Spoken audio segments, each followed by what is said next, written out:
Ndani ya Bartalk Cliff the Cliff DJ Vice Jemo ule msei. Buda. Pale Dheka kuna Dheka you know I don't know Dheka well. Why? I've tried to understand it. Sijui ni juu sijatembea sana ama ni juu you've never had interest there that made you to know Dheka. Personal interest. Yeah. I've had interest but for business. Oh. Yeah, I've gone to the KRA, Dheka. You know I used to work at Petans, so yes. Kuna watu walikuwa wanasema mbarua zao zinaitangwa aje ile nini inaitangwa certificate. Ile ya kwanza kabla interim mingi saa nyingine tulikuwa tunaendea Dheka. Okay, sawa. Yeah. So you see now you are working, you could not spend time. Yes, I know Edge and KRA and Dheka General. Ni General Hospital. Yes. So it's okay, that is enough. And Makongeni. No, stop embarrassing yourself further. Is embarrassment. Where else in Makongeni? I've visited one person in Makongeni, so I cannot measure my knowing Makongeni with one person's location. My introduction with Dheka was not when I started knowing Dheka, of course, me and somebody father had an altercation. Yes, I know that story. You were unneeded somewhere in Dheka. Uninvited guest. Yes. Hapo ndio ulilala kwa umbwa ama ndio ulipigwa kofi? Hapana, umbwa ni Langata. Umbwa ni Langata. Hapo ni kwa kofi. Hapo ni kofi. I have suffered in my pursuit for girls. Kupigiwa in kofi, my early years. Kupigiwa kofi Dheka, you know, is not a minor thing, eh? Unajua nilikimbia kutoka Chicago mpaka Dheka town kama ukimbizwi. Kama sikimbuizi. Ni wewe umeamua. Nataka niingie kwa matatu nirudi town. But story for another day. Yeah. So in Dheka is this guy called Mr. Joseph. Joseph kama baba ya Yesu. Yes. No, it's not Joseph is a strong guy. No, he's called John. Oh. Yes, John the Baptist. Now he's called Mr. John Muturi. He stole a Bible from Naivas supermarket. Wow. Some time back. Valued at 1,080 shillings. That's Ushei by Bible. That's yes, our Bible costs. Yes, no, I have bought. No, it depends. That is the good news. No, it depends. No, this again revised standard version, Holy Bible. It is revised. Yeah, so sasa alipelekwa kotiko mzee juu ya kuiba Biblia. But now in his defense, and I want to hear Mr. Muturi's defense, he told the court. How do you defend yourself from stealing a Bible? Yes, now that's why you need to listen, yeah? He told the court that he was driven by a calling from a dream he had, where he claimed the Holy Spirit wanted him to read a certain verse in that particular Bible. Oh, the one he stole? Yes, I want you to underline that particular. Yes, but he did not have it. So anasema aliota Roho Mtakatifu akamwambia kuna verse fulani uisome. Yes. Revised standard version Holy Bible on a certain copy. Yes, it's certain copy. So of a Bible. He had to steal it because he didn't have it. Hiyo copy hakuna mali nyingine angepata. Yes, according to him decided sasa. Hiyo ilikuwa Dheka. Nikiingia hapo nitapata, nijipange, niende nisome. Nijue vile Mungu anasema. Juu amesema ni hapo ndio.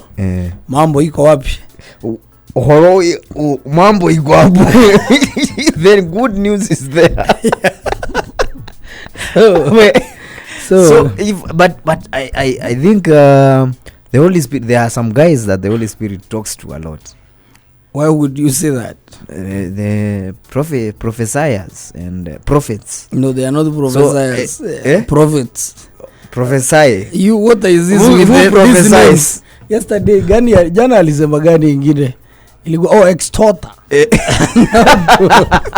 From extorter to prophesier. No, who prophesies? A prophet, bro. What is the act of prophesying? It's called prophesying. You're already saying it. The act itself is called prophesying. So who is a prophesier? There is nobody like that. Because it's the prophet who prophesies. So huyo prophesies sijui ni nani. Sounds like a professor of science. Prophesy. Yes. No, is the act of prophesy. Yes. So atumesema there is a surge of prophets. Yeah, kuna wale watu wenye unajuanga huu mtu akisema ni God amesema niende nichukue Biblia fulani iko pale Kenyatta Road on a certain shop.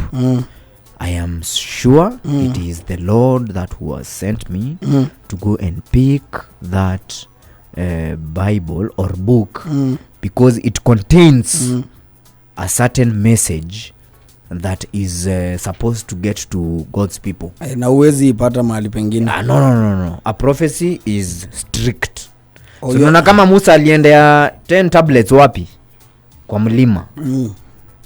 It was specific. He did not go to a river. He was the first guy. Kwa moto alipiga maji kanini. No, he was the first guy to nini? To kugonganisha simu. No, I mean tablets. A tablet. It was Moses. Haikuwa simu, ilikuwa tablet. Tablets are not modern. No, they were there before. No, I'm just saying so usitishe watu ukigongesha simu yako pale. It has been done before. Yes. By a guy who was talking to God directly. Who are you, a normal person? Hapa duniani unatutisha na kugongesha simu. Simu. A tablet was broken. Yes. By a guy who was talking to God directly. Not a wannabe. Now he said he saw God's back. Yeah. Akienda. Alijam. Si hapo ndani aliambiwa wewe utanusia Kanani. Utaiona. Lakini master utaikanyaga utaingia. Ni mbaya. Ina sound vibaya. Ningekuwa Moses na yeah, juu tunafanywa hivyo sana. No, we are experiencing that. Where? No, someone can act in behaviors likely to suggest that you will see Canaan. But you only see it from the other end. Unaionea. Yeah. Alafu unaona Joshua akienda. Na Joshua anapewa na anapiga. No, don't say it like that. It hurts. It hurts. What is hurting? Someone else being given and you are the chosen one. Yeah. And you are not given is hurting. No, ni njia zako za uombaji ambazo ni nduni. No, kwani Phil anaitwa Phil. No, what's his name? Aaron. Kwani Aaron aliomba? Aaron hakuomba hata. Yes. Kuna watu upatwa na opportunity master bila hata kuomba. Na wewe umepanga mikakati, umepelekana makahawa, maua umenunua. Wana wa Israeli umewatoa kutoka jangwani. Kabisa. Ukawaleta. Wewe ndio unaleta inaitwaje mana na asali wanafurahia mbaya. For free. Unajua mana na asali zilikuwa free. Yes. Bas. No, that is unfair, man. Alafu siku tu fulani tu anapatana na jamaa anapiga maji na kangedhe anafurahia. Na anafurahia bado kidogo. But this is what I say, I think God should have told Moses that kuna conditions. Kuna vitu. Labda ndio utaomba ndio lakini hautapata. Moses hapana, lakini unajua Moses alikuwa mtu wa ngori kutoka kitambo.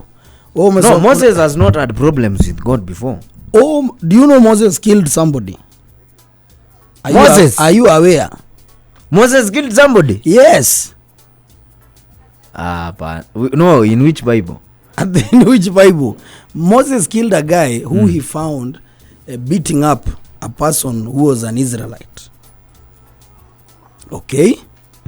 Watu ya hao watu si walikuwa si kama walikuwa wamewekwa, they were slaves of who? What was this guy? Huyu jamaa Moses akitoa nyoka na yeye anatoa nyoka, alikuwa anaitwa nani? He was a crazy guy. Pharaoh. You know Pharaoh? He was takumbuka nani alienda na magic yake huko Mose. Akitoa nyoka zake zikameza za huyu jamaa. Pharaoh akaita mtu anambia master, muonyeshe hiki kitu tumefanyaga kutoka kitambo. anatoa nyoka yake. So yes, he found an Egyptian. I think akipiga Muisrael. Oh yeah, I remember the story. Yes. You understand? True. Then akamu nyoka yake ikameza. Hapana, I'm not talking about now the miracles that they Moses dealt with the Egyptian. Yes, akamumaliza. I think he actually alimumaliza kabisa. He had even to hide for some time. He went for exile. Nini zini venye tu hapa mtaani mnafanyaga. Unafanya kitu ya ujinga mtaani. Unaenda kuishi kwa auntie yako sijui wapi huko. Alafu unarudi na church. Ndio mpaka watu watulie. Unarudi kama umeokoka. Church unaongeleshwa fiti. Ulifanya nini? So and you know, even when he was born, he was hidden in a river bank. I remember the story of where he was put in a basket, or is it a basket or what? In a river, then akachukuliwa na, is it the daughter of the king or who? Good, I see you was here. He was na akamupenda sana. Unanielewa? Na akaishi naye kwa kaso, akakuwa mkubwa. Yes. Wow. Musa. Msifanye hivyo, mtu ajaribu kuweka mtoto pale State House. Akifikiria atachukuliwa na June. Yague Musa mwingine. No. Those are stories. Kwanza kama umemweka kwa mkebe hadi basket ndio flow hivi achukuliwe na mtu mwingine. Ndio hivyo. So the guy who stole the Bible in Thika was released today. But he paid for the Bible. Why was he stealing the good news? Did he have an order of maybe taking the good news, ama alikuwa anataka kupeleka good news? Amesema kuna ile kitu alikuwa anataka na ameipata, so he's lenient. It was from a certain book. He didn't have the money and everything, so now he's good. He paid for the Bible, he was released, and he went home with his Bible.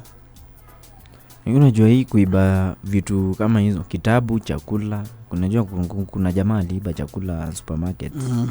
Na lakini wale naogopanga ni wale upiga mafuta mzee. Gavana akakuja sema lita 5, kuna huyo mtu si ati ni mbaya. Alikuwa na mambo ingine. So kuna watu wakiiba vitu zingine. Kuna vitu ukiiba utasamehewa na community. Si ujaribu, inalingana community yako iko wapi. Mtu asiye pale mtaani Clever kujojo. Guys will understand. No. There is nothing. Lakini wale naogopaga ni wale upiga Elianto 5 liters hapa kwa skirt. Hao ni noma buda na wanatembea fit.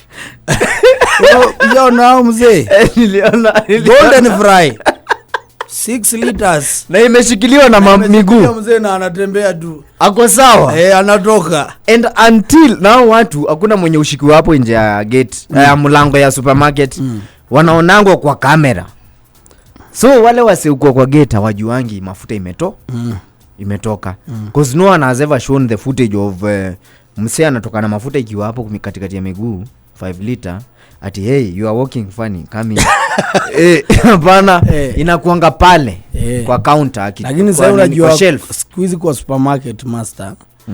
Kuna mashini ya nini? Hii mashini ukipita place fulani, hiyo ni ya simu bro. Siongoje, hiyo ni ya simu. Si utulie, will you listen? Na funguo. Will you listen? Yes. Will you listen? Kuna mashini siku hizi zimewekwa security system. Ukitoka na kitu yenye haijapitishwa pale ikapigwa, inatoka kale ka code. Hapo mzee ukienda hivi umeindunga hapo kwa nini yako? Kitu inalia noma. Unasema sima? Hold. Uko na what do you have? Hauna mzigo. Sasa kitambo walikuwa wanafanya wananunua. Amepiga baru mafuta kwa ndani 6 liters iko hapo kwa joto mzee. Iko Thailand mbaya. Na ni oil ni mafuta. Sasa napata line. Unajua lazima hold. Line noma. Line. So a line is actually security. Yes. For a supermarket. Yes, akipata hiyo line sasa hold. Anakuja amechukua kama tu vitu tu kujipanguza mkono hivi ama tu vikombe. Analipa alafu anachomo. Sasa kinaenda kujomoka inapiga ti. So hizi ma operations za big supermarkets wamelemewa. Wanaingia pale sasa manini zinaitwaje pale? Ma mini marts. Tamta. Mini mart kidogo kuinvest na such security is a bit no, it's kwa sababu hapo more expensive than US stock. So why do you want to protect your stock? Hapo nje ni serious. Imewekwa kuna maharagwe, mchele nini. But I once succeeded in stealing in a supermarket. I stole a sweet. Oh my god. Yeah. Where? I think it was in town somewhere. I don't remember the shop. Don't mention. They will arrest you tomorrow. Lakini ni shy. Sweet. Ilikuwa sweet na ilikuwa kali. I did not enjoy it. Yeah, that is because a menthol and I was a kid. So I expected something sweet. So kupiga ukapata unashanga why is it? Mulikuwa na inawasha. Mulikuwa na mzae. Sasa ule mtime ndio ukaiba ama alijomba? Si alikuwa kwa line so yeye ndo tuko hapa kwa counter. Nizi maswiri ziko hapo. Yes, huko katikati najua is risky. So nizi za hapa kwa counter I took some sweet. But ilikuwa na menthol mingi sana so haikunifurahisha. Sasa mungeshikwa ufanye mzee wako apigwe. Wewe upigwe. No, atungepigwa. Alafu mkitoka mzee wako aende akupige. Hapana, nilipa ile yenye najua atalipa na itakuwa na shida. Shida itakuwa wewe mkitoka na yeye nje. Tukitoka nje we can solve that. So that is your first act of pickpocketing. Because that is big pocket. It was the first and the last because it did not go the way I wanted it to go. Kusikia ile utamu. I wanted a sweet. That was not a sweet. Ilikuwa mentho hiyo. Sasa kuna siku moja kitambo zile zama za kale. Hapana bandu. Ama ni zile zama za wahenga na waenguzi. Hapana, zikuwa hizo nyakati. Sasa kuna jamaa alituita bash kwao nyumbani. Huko mahali inaitwa Ngong. Hii Ngong moja ya mlima. Yes. So there was a time sasa watu fulani sasa ndio walikuwa wamejenga huko manyumba ya kifahari. Ngong. Kulikuwa ni kwa mabombe kabisa. Sasa bash ilikuwa ni ya wazazi wao. Walikuwa wanafanya I think anniversary ya miaka ngapi? 10 years anniversary. Yes. Sasa tuko huko party ni kubwa. Tumeambiwa sasa sisi ni vijana wadogo. Lakini mimi nilikuwa bado kijana. Time I think nilikuwa first year pale campus. Wewe ni kijana mdogo hapo. You are in your early 20s. Yes. First year hata sikuwa nimefika early 20s. Wewe ulimaliza high school ukiwa mdogo. You were 17. Sasa tuko pale kwa party. Party imeshika. Sasa tumeingia masaa ya usiku sasa. Masaa ya watu wazima. Sasa watu wazee wamekaa mahali yao. Groups nini mmepangwa. Watu hujigawanyisha. Vijana wako mahali pale. Yes. Sasa pale tunaangaliwa vizuri na sisi wote tunajua party inaendelea kuendelea. Yes, kuendelea. Na tunaletewa na limit sababu sisi ni watu. And you understand the progress of a party. Yes.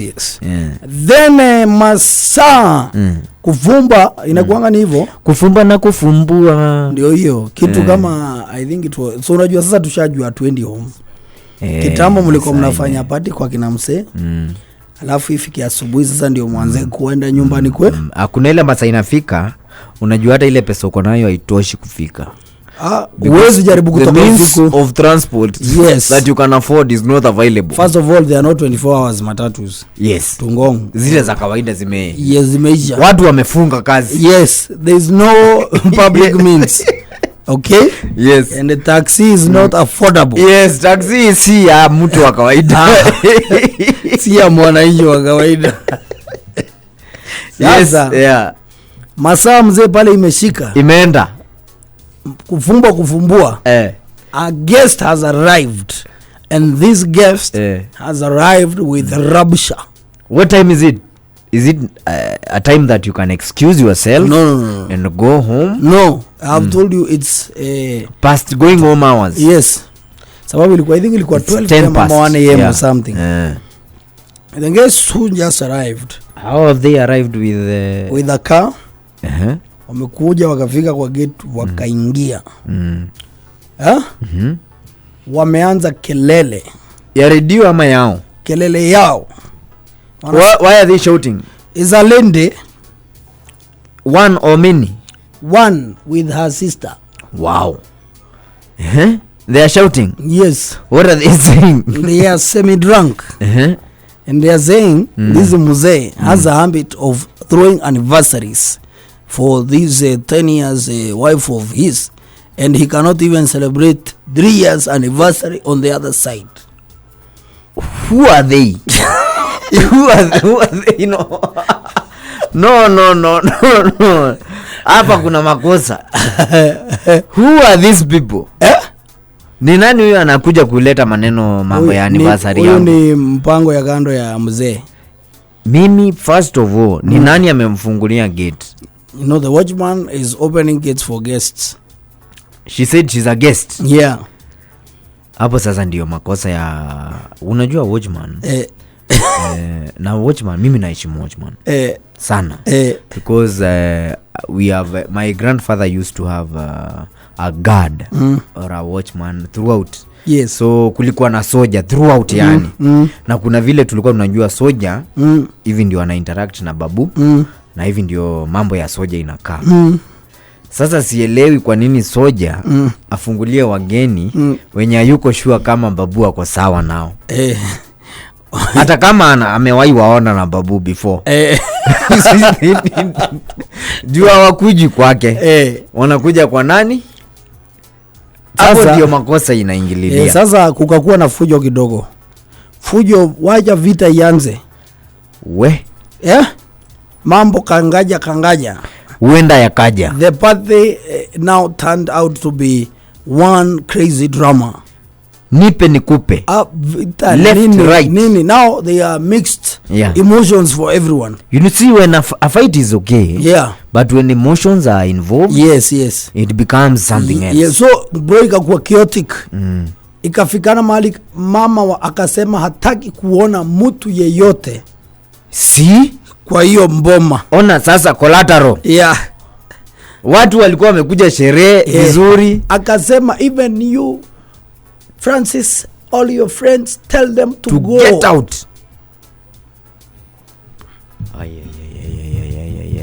Party hivyo ndo inaisha mzee. We walked, labda it was a very joyful first of all function. We walked like 10 kilometers to get to where the main road is, to Ngong town, in a group of people, especially those that did not have vehicles, and then wait for the early rising matatu driver to come. Ikabidi kila mtu anatoa. We talked, yani it was one crazy hell of a night. Yeah, the last that's why I don't just go for parties. The last time such happened to me was in Buruburu. Umesikia? That's why I just don't go for parties without knowing the owner of the party. Yes, first hand. Yes, umeitwa na nani? Haya, na pia ni vizuri muulize who will we be with? Who are we drinking with in your party? Is it your family, friends? Is it family and friends? Or is it because there are some parties you hear invitations, family and friends only. So friends of who? The owner of the party. The owner of the party. Yes. So if you know you are an acquaintance, ama tunafanyanga biashara na huyu mtu, you will not appear to that party, and you should not get angry. That you are not invited. You don't even have a problem. Kwa sababu huyu jamaa ameita watu yake ya biashara, ama labda ameita family extended, strictly friends, family friends. Unajua family friends ni wale watu mkiwa watoto walikuwa wanawatembelea na wazazi wao, na nyinyi mnaenda kuwatembelea, na nyinyi mnaendanga huko na wazazi wenyu. Yes, and I think that is one thing we lack as peers, sisi watu wa hii generation yetu, or if we have them they become toxic at some point because you introduce some people to your family then Then they you start- introduce themselves Yes, in a they start- different way. yes, they want to be closer now. Yeah, then To- your mothers uliniambia ni rafiki yako. Kivipi? Yeah, be careful, by the way, actually. Do your times family friends, they were very strong. Do you know that's why they tell you need to be very careful who you introduce your family to? And your family is your nuclear. Yes. Or extended. All of them, you need to be careful. Kuna mtu wezi taka anko yako ama auntie yako ama shosho anjue. You are just my friend. I don't want you to become Huyo ni a friend of my family. Be my friend. Yes. Yes. Sini ukweli. Yes, cause I am mama nija. Yeah. Family ikiingia kwa family sasa Yeah. inakuwa Mambo ingine. kitu ingine mrefu. Yes. Na inafai kuwa hivyo. You need to be careful ni watu gani. Unapeleka karibu na familia. Bas. Juu ukiwapeleka na huko sure it becomes an issue. You know, I saw somebody being quoted by a blog saying that poverty is bad. My girlfriend dumped me after I had introduced her to my parents. Life was hard to an extent. She saw no worth in me. She denied me conjugal rights for 5 months. Yet we were living together. First 5 of all, months. let's start with hapo ndio hapana. Nini? Hapana. Nini? What do you mean? Ati conjugal rights and we are living together for 5 months. Nyumba moja 5 months. Hapo kuna First of all, let me correct you. There is no conjugal rights without marriage. Unless you are married is when you can use the term conjugal rights.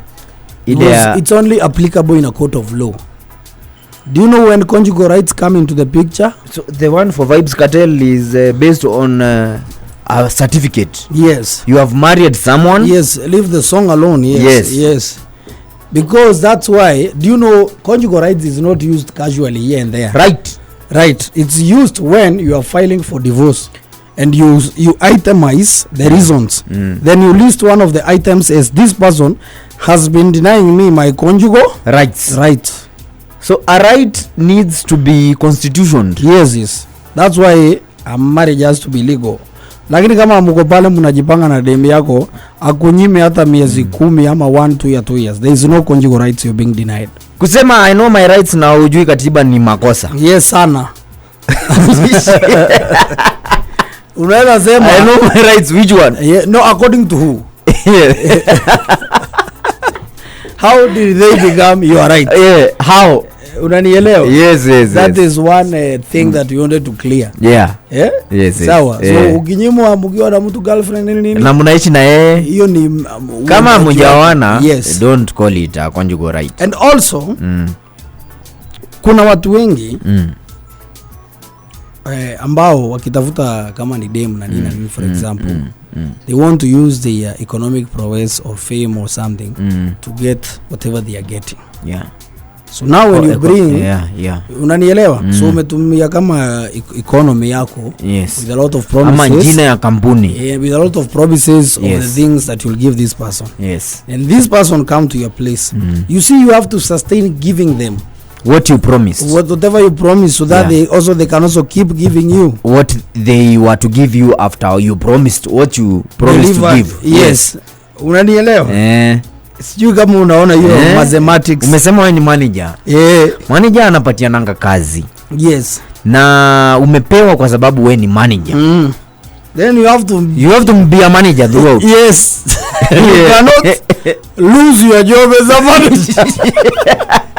You can only get another job as a manager. Yes. Or own your company. Unanielewa? Kapsa. That is one of the things that we needed to capture. The next thing is poverty does not get you dumped. Really? It is your story that gets you dumped. Because in the first place, that person did not see you as poor and you wakupende. No. You do not conduct interviews well as a man on the person that you want. Hey, by the way, I'm poor and I need to be loved. No, not even that. Wewe mwenyewe, you see the mistake, and I want you to note this. You see, women conduct interviews on us tukiwakatia, and that's why tunajipelekanga interview. That's why Yeah. unamkatianga unakuja unaambia mazee kile kidem kimetaka kuingia box kabisa. Because you are still under the interview process. They are trying to figure out probably some of the things you are saying whether they are valid or not. Yeah. And they are also trying to evaluate, can I take a risk with this person, as a woman with this person? Unanielewa? Yeah. That's why you sometimes you must be tapelekwa ina circus nini hivyo alini tulienda date maji na alikataa tukaenda mpaka kwangu. Yes. Akasema hata alikataa kwa kiti. You understand? Yeah. Yes, ama mtu mmekaa naye hata kabla kwa demu yako. Men we have seen something that we want. We don't want to do any interview on that hiyo Kenya tumeona because nataka ikuwe yako irrespective. Yani hizo vitu zote zenye considerable zote tunaondoa. Unaondoa, una lose ni yangu na ni yangu. You don't care, you are saying, you see you are a big company but you want to hire a CEO with no papers. Yes. Or you are a startup and you want to hire a PhD or a doctor. So bini wewe mwenyewe huyu mtu ujui kama ana fit ile kazi unampatia. Msichana ameangalia akajua I want umse hata kama jamaa hata kama hana qualifications zote he is a C+ guy. I can take a risk with. Sijui kama unanielewa. Using academics kama parallel kama is a parable. So yeye atakuevaluate aone huyu mtu kweli anaweza kuwa baba ya mtu. Wacha ni huyu mtu anaweza, huyu mtu anaweza ni treat vizuri. Huyu mtu they do a lot of things. So yao si hapa. No. Because wewe umeenda kumkatia una promise a lot of good future. Goodies. Haya, wewe ukiona mtu most men unataka unachukua, you don't care about even the history of that person. You don't know. You don't know how they have handled poverty or riches or anything. You understand? You have not made sure understand that person to understand your capacity, your principles in life, your values, mambo mingi. Unataka Michelle ndio huyu ni yenye na hakuna kitu kingine. You don't care about anything else. So when now Michelle comes to your life and she sees that you are getting into poverty and leaves you should not blame Michelle, because probably Michelle was looking for a person who has financial capability. And she also has her goals. Yes. Labda yeye hakuwa anataka mtu akona dwindling fortunes. Yes. In terms of financial capability. You cannot victimize yourself. No. And say because I am poor you are living. Wacha nikae na umaskini hapo kidogo tuone venye itakuwa. No. But because if you looked for the right person that you could have walked that journey with, for example hiyo time ulikuwa hapo ukimkatia mambo iende segemnege, bado muende naye kwa valley, bado mupande na muinuke na nini. It depends with the story that you sold. And also did you conduct your interviews well? What kind of a human were you with? What kind of stories and discussions did you share? Did you share with that person? Did you bother to check? Even I think it's the same thing with politics. If you decide to follow a certain path in politics, you decide, am I believing in the cause of this guy or am I investing in the cause of this guy? So iko mambo mingi na vijana pale mtaani hizo ndio mablanda tunafanya. So alafu tena tunaanza huku kusema venye madem wanapenda pesa, ndio wanapenda mambo mingi. No. Conduct your interviews. Stop assuming ati wewe ndio tu unataka huo mtu pia anakutaka. Usiassume. Ndio na usikue blinded na yasa hiyo tu nataka tu ni chwado alafu utachwado mzee uko na madara pale na anakaa viti na anamezea venye unadu na siku moja jua ni wewe sasa utakuwa kwa kipindi. So do your interviews well and due diligence. Yes, you will not hear anyone crying foul and saying ati unajua saying that they were conned or extorted ama uliwachwa. No. Mambo ya kuachwa ni normal. But it's normal. Yes. When you hata Yesu alituacha. Na akasema atarudi kama ni Trace FM, fast with the hits, and this is the Bartalk. Kuna mimi hapa mzee mzito Jemo ule msee Na mimi hapa Cliff the Cliff. Watu wa Nairobi kama kawaida ni 95.3, watu wa Mombasa kama kawaida ni 92.0, Nakuru 91.8, LD 90.9. Na watu wa kutupigia simu sijui mbona uko na credo mingi hapo na uitumi. Unajua there is a time man niliona simu yangu iko na credo ya so mbili, nasikia ni kama nafaa kutembea kama karao. What ile ama kama yani kama like with authority. Juu unaweza pigia wase wengi. No, when I used to finish 500 SMSs. What? In a day. Okay. Let me get this straight. You used to write 500 SMSs in a day? Yes. To who? To a girl or to unaweza tumia mtu message 500 yeye ana reply. Ukipiga percentage labda kuna mwenye atachukua kama 80%. What were you telling them, bro?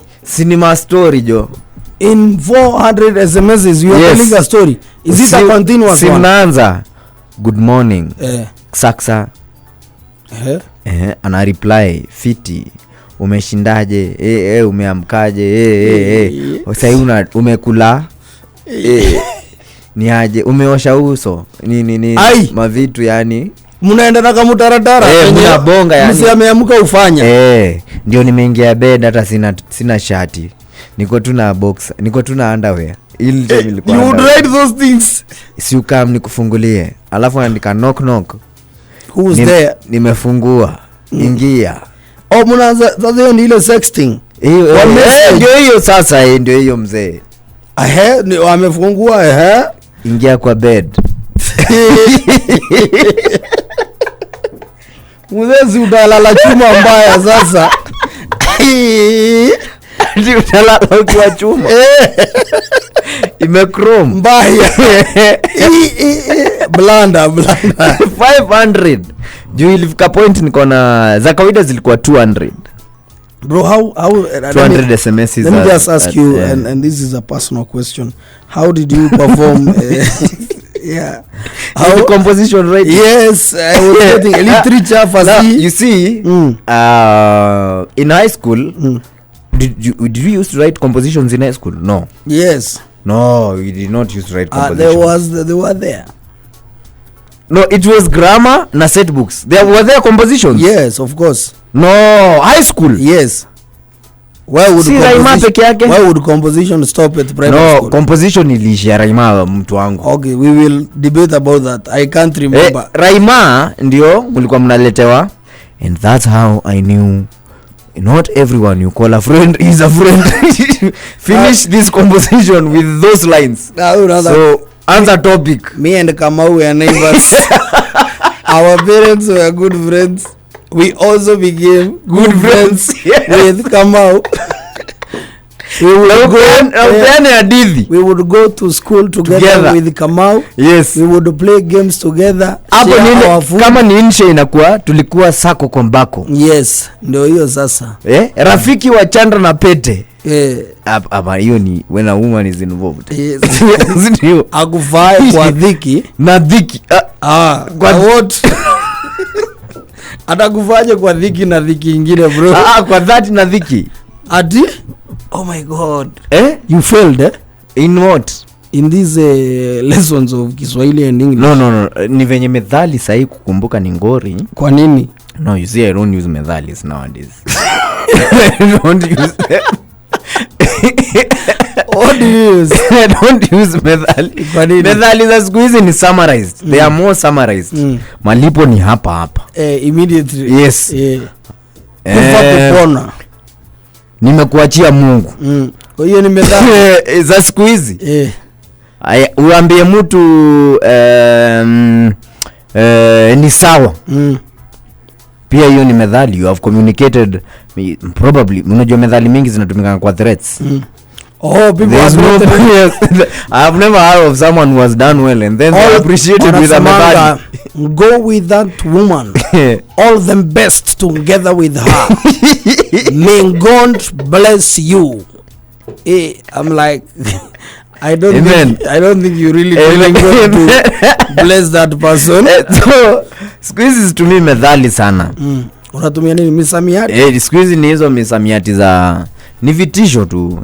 Ni vitisho baridi. Sasa, hey man, you've scared me of if you can write 500 SMSs to people. Yeah, I used in to a day because of sexting and stuff, man. No, but that's crazy. Anyway, so unasema ulikuwa excited sana kuwa na credit. Hiyo kama ungepata credit unafurahia sana. No, bro, I one day, let me give you this story. I've never given you. Okay. I asked for airtime from you and I have donated my airtime. You bought me, I think it was 1,000 or 500. 1,000 airtime. I have never, I don't know. My phone, okay. Unajua huyu ni jamaa anaongeanga na 500 SMSs za mbao. Alafu ako na airtime anaangalia *144# anaona 786. Which year was that? I think 2013 or 14 hapo. Yes. 1000 airtime. Simu hata unacheza na credo ya dhao buda. Unasema nilikufanya ufeel bossy. Mimi na Bob hiyo time because Bob was alive. Tulikuwa hivi. Yes man. Yeah. Yani nilisikia yani credo jo naweza piga simu venye nadai. Without worrying. Yeah, without worrying anti credo itakatika. Juu hiyo zingine, you know there's this thing when you call someone na unajua una airtime, lazima you want to pretend that you have airtime. Yeah. Na yeye anauza ujinga. Yes. Hii side nyingine data stories. Yes. And you want to go direct to the point. Yeah. If a story is funny you laugh minimally. Unacheka. Wewe cheka umalize. Hapana. Hawezi maliza historia huyu jamaa. Because you know the moment utasikia ti hautasema. Na hiyo saa ya hiyo bell usikiangi ile kitu amesema. Kwanza unajua noma ni kama unapigia msee and you didn't have airtime. Na uko na airtime kadogo na unataka kumwambia akukopeshe kitu.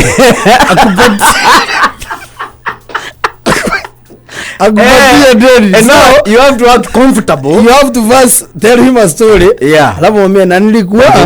Yes. Kuna story nyingine. So then sasa ukiintroduce aka story ka kuanza. Yes.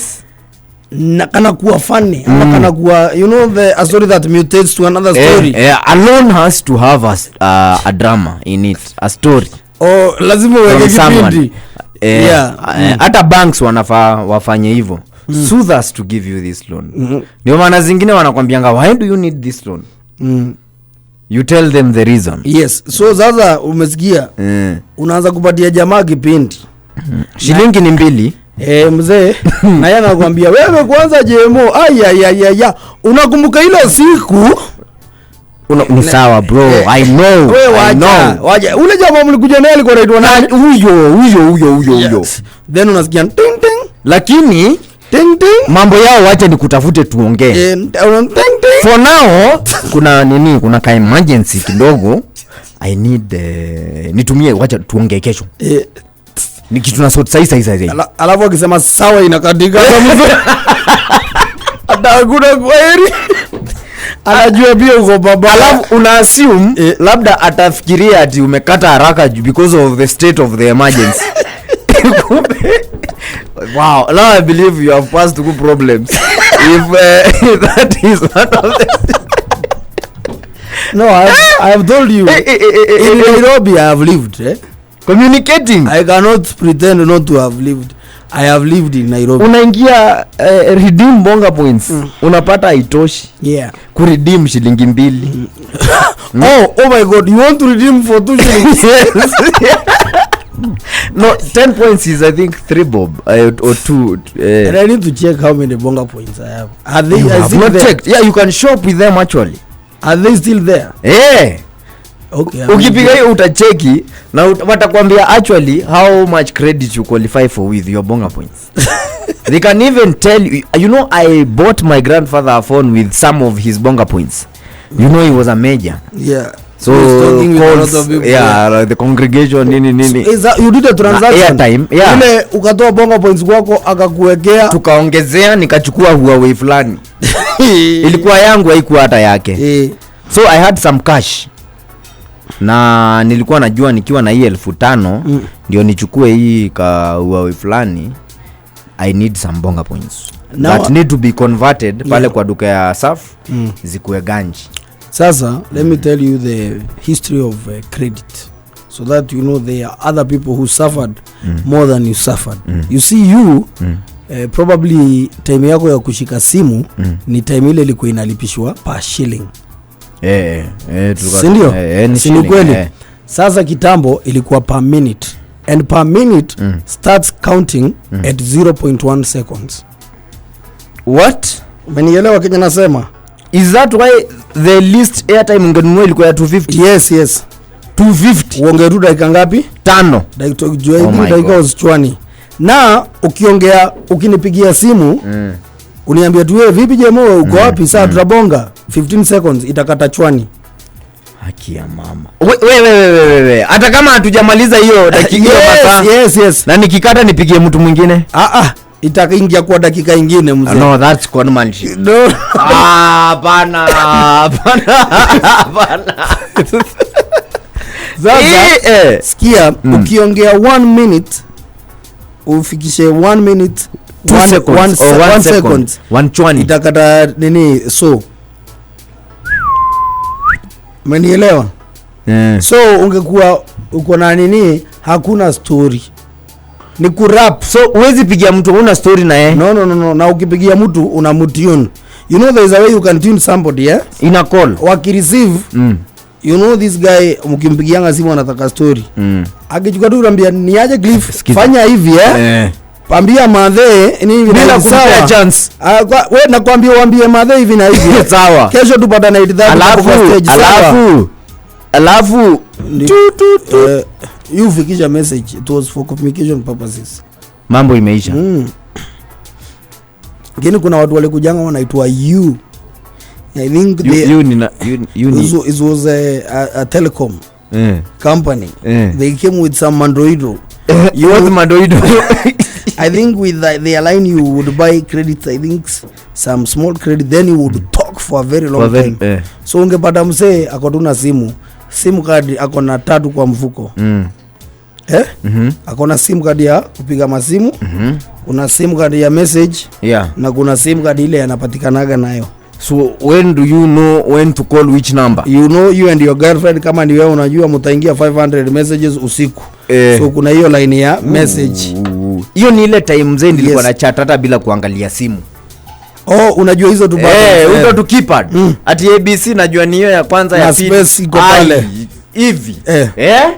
Na tunaongea tu. Sasa mzee Bluetooth ndio kusema. Bluetooth ndio zinaongea. Ndio na ma video call. Uko wapi? Kuna mzee aliniambia hii video call. Amesema yeye ana appreciate technology sana. Na mambo ya mzungu huyu inamfascinate na wa China. Lakini amesema kama kuna kitu mzungu hangefikiria na hata angefikiria angewachana nayo sababu haisaidii kitu ni video call. Video call lakini inasaidia watu wa majuu. Tuonane. Anasema hiyo kitu imeharibu sababu sasa ainge hiyo ya kuonana ingekuwa ni ya nyumbani. So tuseme kama wewe si sako kwa majuu anaweka kompyuta kwa nyumba muone familia. Nyinyi mnaweka kuweje kwa nyumba muonane. Munaonana. Si nditi hata ilikuwa. Yes. Hii ya kuempower kwa simu is a bad. That's what the mzungu is saying. Because to dodge a video call you need a lot of creativity. Unaona video mama anapiga. Ako jikoni anakuambia chukua na wewe nione. Hapo ulisema mko na akina Kilonzo ni wapi? Unatafuta ukuta iko plain. Unajua ukuta iko plain ndio. Na unasimama hapa ni kichwa tu anaona. Alafu mahali umeenda ukasimama. Kumbe hapo nyuma kulikuwa na watu lakini walikuwa wamenyamaza ukichukua simu. Sasa ulikuwa unafikiria uko mahali safe. Umeambia Mama Njoro venye huko kwa Mr. Kilonzo na hata ndio mnamaliza kuongea kupanga mikakati. Uko na time yako alafu hapo nyuma tumutu tunatokea me I can't do that. Who is that? Kwani kwa Kilonzo kwani watoto wa Kilonzo wameanza kuongea? Ukumbuki time ya COVID venye majamaa wakifanya Zoom kuna maskando zilitokea za jamaa anapita hivi na boxer nyuma ya jamaa anafanya hiyo Zoom call na ni ya kampuni, ni ya corporate, ni iko na watu serious, wengine wanatry kuongeleshwa jamaa kwa kitanda, kuna vitu unajua but why do they people think that when you're naked you are not serious? No, you cannot be naked and serious at the same time. So when you are naked you are joking. Maybe when you are alone. No, the activities that you are doing even with that person, those are serious businesses. When there is a third party you will behave abnormally. No, but I'm saying for example why do people think if I come to work tomorrow with a suit and a tie, you people will say I'm serious with my job? Unauliza ni nani ali categorize suit kwa as an ingredient as the main ingredient of seriousness? Yes, because I've seen so many jokers in suits. Did our ancestors used to wear suits? No, and we still quote them. Ni muhenga mgani unasikia hata hakuna methali ya suti? You know that hakuna hata musemo ama wahenga walisema asiyevaa suti ama there is nothing. And who brought the suit? Of course the missionaries. Who else? Walikuja wakaonesha watu hizi mashuka zenyu haziwezi you need to wear ati yaziko serious. You know we look funny when we wear suits actually because you look like you organized yourself to some dressing. Yeah yenye ni straight. No, you actually planned to ukae hivyo. That is my even me when suit. I wear a suit but I'd love to if nitatafuta hiyo documentary ama footage ya how maybe wase wa kitambo wa serious walikuwa nadunga then from which community? Every community so from that I understand gani ilikuwa na suti yenye imekaribia hiyo yenye sasa tunapiga na bow tie na tie nyonga. They tell you there is a dinner where you are supposed to come with a bow tie and one that and you should not and a Chinese, what are they called? Chinese collar. Yes, and look serious. You are just coming to eat and dance. And not all music you dance with a suit. Actually there is some kind of music that will not be played there. Awada jeza hakuna nasikia wezi sikia waje na umepiga suti noma ni mangoma tu zingine za na unajua watu hujifanya na majazz sijui na nini ni sisi. I love that. What instrumental is that? Just listen to the beat. Democracy yani kuna some yani utulivu. Yes, you know that they can't play such music in poverty stricken areas. You have to always maintain. You guys cannot come down. No. You know, when you're struggling, you want fast-paced music. Because music is dancing. Yes. And it needs to be fast. Yes, you cannot dance slow. Yes. And then you listen to reggae. Miondoko. Go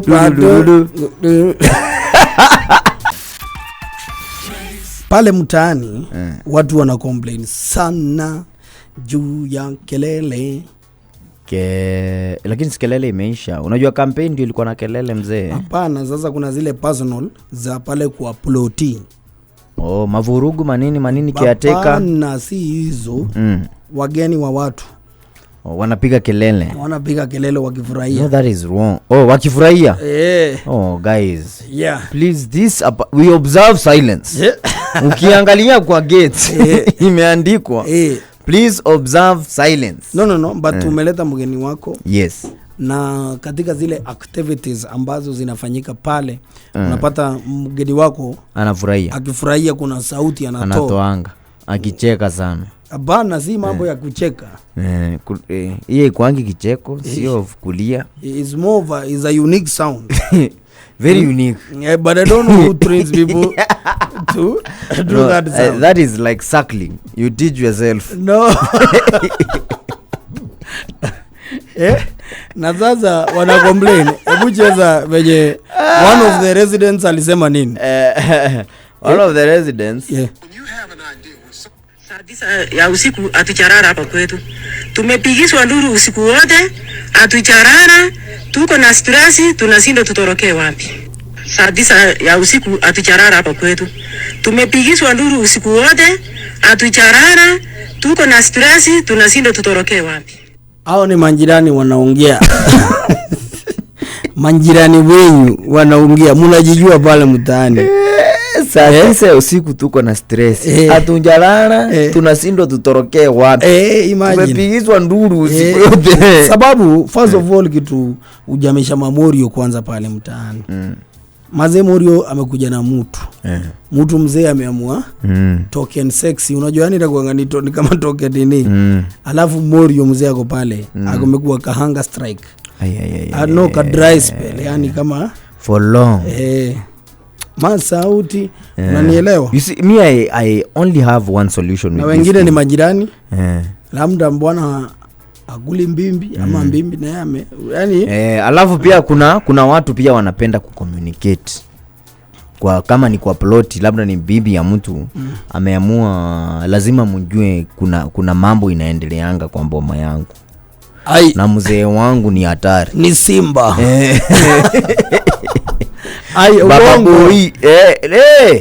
Kuna watu anapiga hiyo communication road show.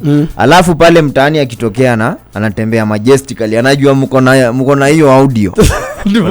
Na mna assume ni yeye. Hii ni plot gani? Anawafilisha mbaya. Lakini sure vitu kama hizo zinafanya. Kuna watu wanafanya hivyo na kuna wengine genuine. Wengine hawajui. Like for me, I once had a case of someone who did not know whether it is possible to get neighbors mad. What do you mean? See where they come from. They are not used to even if they shout in their house, they don't expect neighbors to complain or show up in their home. Kwa sababu boma yao ni mahali hata ukipiga mtoto akipiga nduru jirani ashtuki, anajua wako mambo yao. Like hata mtoto hawezi sikia. For example, mtu tuseme anaishi kwa estate kama Runda kwa kinyumba fulani. Unajua hata ukisikia mtoto amepiga nduru huko, you will not go and knock. That's what is happening to the kid. Yeah. I know what you say. Sasa huku ameassume is the same na huko kwao. Not remembering my wall is someone else's wall. My roof is someone else's floor. Oh, yes. My floor is someone's roof. Yes. So any activities happening in the detectable very easily in the square or in the rectangle. Yes.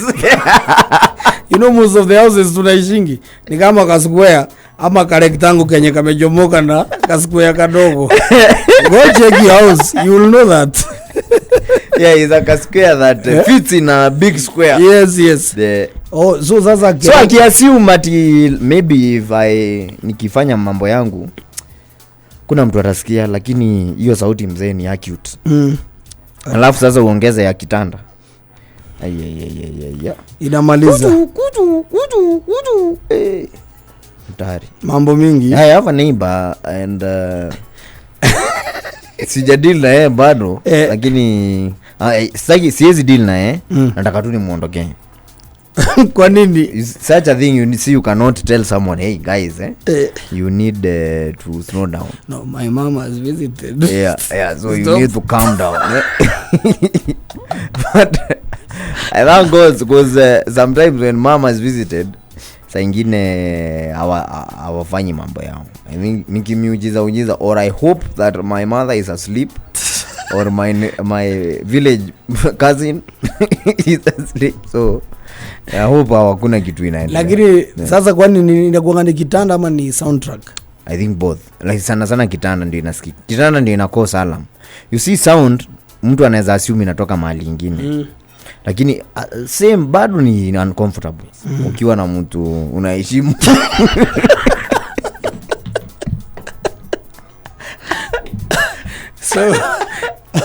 So but so you are saying hata kwako wewe mwenyewe na hata uko na mtu alafu guys wanachachisha ni either wafanye kama uko sawa ufanye huyo mtu sana ama wafanye ujiaibishe. Juu wanasikia huko bado movie inaendelea. Lakini yako ilikuwa short film. Ilikuwa nini? Inaitwaje? There is a name it's given. Episode kamoja. Hata si ka episode. It's not even a reel. Reel. No. GIF. Boomerang. Ni boomerang. Inaitwa GIF ama boomerang. Na mwingine ni movie. Na movie bado huko ni zile unajua mimi napenda kuona zile movie za 2 hours 30 minutes. Unaona hizo movies? Sana. Yeah.